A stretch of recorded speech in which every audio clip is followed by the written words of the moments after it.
Pete Hegseth san binani kamalen sɔrɔdasi finitigi kɔrɔ ani Fox News jakanso laselikɛla kɔrɔ ye a sɛbɛntiya sena wasadenw ye k'a fɔ ko a ka baara kunba bena kɛ kɛlɛkɛdenya gɛlɛnw laseginninw ye Pentagon kɔnɔ kokura.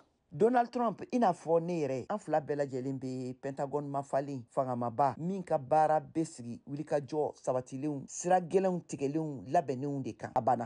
A ka nin ɲɛfɔli ninnu senfɛ kuma tigɛra la siɲɛ caman ne ɲiningaliw ye Gaza fitinɛ kɔnbagaw fɛ minnu be komisiyɔn in tɔndenya la. Demokrati wasadenw ka gosili binna sɔrɔdasi kɔrɔ in kan.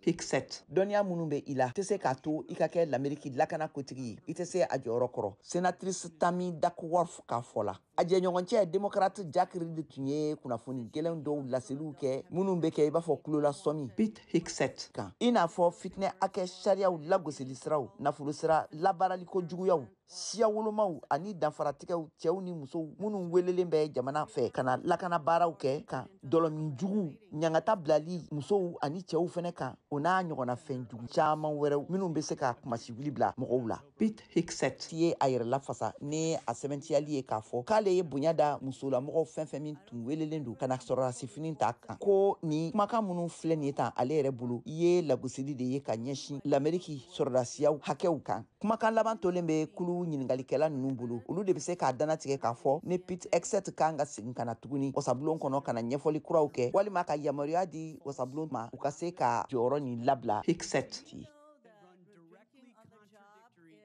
Dozens of men and women at Fox News Channel who I work with who came on the record and said